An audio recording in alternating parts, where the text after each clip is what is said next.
वंदे वंदे।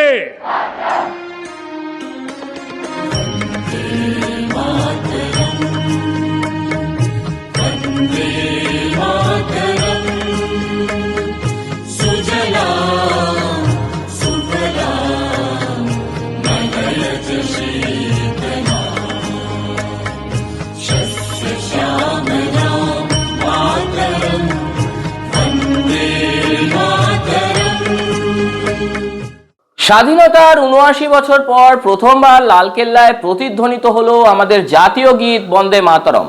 কিন্তু স্বাধীনতার এত বছর পর কেন এই গান বাজানো হলো? এই গানের আসল অর্থ কি? কিভাবে এটা ব্রিটিশদের বিরুদ্ধে বিপ্লবীদের লড়াইয়ের মূল হাতিয়ার হয়ে উঠেছিল? আর যে গান একসময় গোটা দেশকে এক সুতোয় বেঁধেছিল তা নিয়ে আজ কেন বিতর্ক শুরু করেছে কংগ্রেস? চলুন জেনে নেওয়া যাক এর পুরো ইতিহাস। নমস্কার, আমি শুভ্র চট্টোপাধ্যায় আর আপনারা দেখছেন মাধ্যম। ভিডিও শুরুর আগে সকলের কাছে অনুরোধ, আমাদের চ্যানেলটি লাইক ও সাবস্ক্রাইব করুন। 1870-এর দশকের কথা। ভারত তখন ব্রিটিশ শাসনের অধীনে। না ছিল কোনো স্বাধীন সাধারণতন্ত্র, না ছিল ত্রিবর্ণ রঞ্জিত পতাকা, আর না ছিল স্বাধীনতা দিবস। ঠিক সেই সময়ে বাংলায় বসে ভারতের ওপর এক কালজয়ী গান রচনা করলেন বঙ্কিমচন্দ্র চট্টোপাধ্যায়। গানের নাম বন্দে মাতরম, যার অর্থ হে মা তোমাকে বন্দনা করি। 1875 সালে বঙ্গদর্শন পত্রিকা এটা প্রথমবারের জন্য প্রকাশিত হয় এবং পরবর্তীকালে তার বিখ্যাত আনন্দমঠ উপন্যাসে অন্তর্ভুক্ত করা হয়। এই গানে ভারতকে কেবল একটা ভূখণ্ড হিসাবে নয়, বরং এক সাক্ষাৎ জননী হিসাবে রূপক দেওয়া হয়েছিল, তার নদী, মাঠ, বনভূমি ও রূপ সৌন্দর্যের বর্ণনা দিয়ে। বার্তাটা ছিল খুবই সহজ কিন্তু শক্তিশালী, যে ভারত শুধুমাত্র কোনো জমির টুকরো নয়, কোনো মাটির টুকরো নয়, ভারত আমাদের মাতৃভূমি। খুব জলদি এই গানটি সাধারণ মানুষের মনে গভীর প্রভাব ফেলে। 1896 সালে কলকাতায় ভারতীয় জাতীয় কংগ্রেসের অধিবেশনে রবীন্দ্রনাথ ঠাকুর প্রথম বন্দে মাতরম গানটি গান। এর ফলে গানটি বিপুল জনমানুষের কাছে পৌঁছায়। 1905 সালে লর্ড কার্জন যখন বাংলা ভাগ করেন, তখন মানুষ রাজপথে নেমে প্রতিবাদে ফেটে পড়ে। সবার মুখে মুখে ছড়িয়ে পড়ে বন্দে মাতরম। গানটা শুধু গান রইল না, তা হয়ে উঠল আন্দোলনের মূল মন্ত্র। ব্রিটিশ সরকার বাংলার বেশ কিছু এলাকায় প্রকাশ্যে বন্দে মাতরম বলা নিষিদ্ধ করে। ছাত্রদেরকে শাস্তি দেওয়া হয়, আন্দোলনকারীদের উপরে অত্যাচার চালানো হয়, কিন্তু দমনের এই চেষ্টা এই বন্দে মাতরম মন্ত্রকে আরো বেশি জনপ্রিয় করে তোলে। 1907 সালে স্টুটগার্টে ভারতের বিপ্লববাদের জননী ভিকাজি রুস্তম কামা ওরফে মাদাম কামা স্বাধীন ভারতের রূপরেখা সম্বলিত পতাকা উত্তোলন করেছিলেন। তাতেও লেখা ছিল বন্দে মাতরম। দেশের গণ্ডি পেরিয়ে বিদেশের মাটিতেও বিপ্লবীরা এই মন্ত্র জপ করতে শুরু করেন। গ্রেফতার কিংবা ফাঁসির মঞ্চে ওঠার আগে এটাই ছিল তাদের শেষ হুঙ্কার।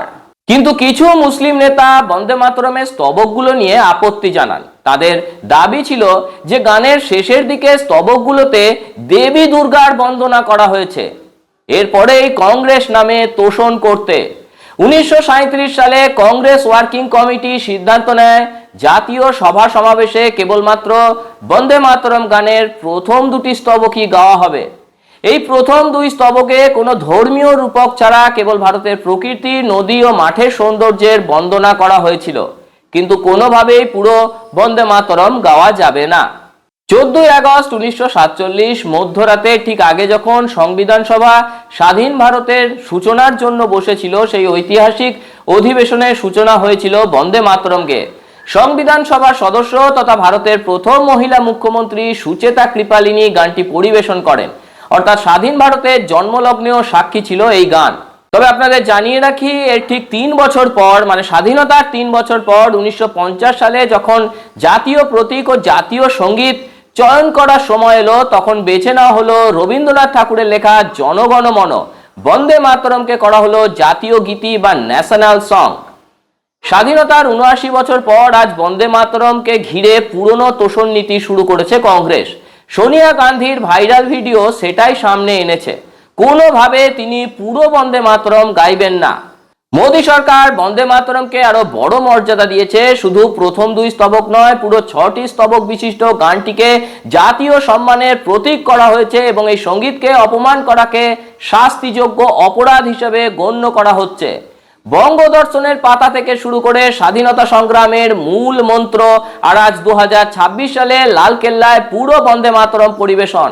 বন্দে মাতরমের এই অসাধারণ যাত্রাকে কোনোভাবেই অস্বীকার করা যায় না। ভারতের স্বাধীনতা সংগ্রামের ইতিহাসে এই গানের অবদান চিরকাল স্বর্ণাক্ষরে লেখা থাকবে। বন্দে মাতরমের পূর্ণাঙ্গ রূপ বাধ্যতামূলক করা নিয়ে আপনার কি মতামত? নিচে কমেন্ট করে তা অবশ্যই জানান এবং পোস্টটি শেয়ার করুন। আজ এখানেই শেষ করছি। কেমন লাগলো আমাদের প্রতিবেদন জানাতে ভুলবেন না। সঙ্গে থাকুন, দেখতে থাকুন মাধ্যম।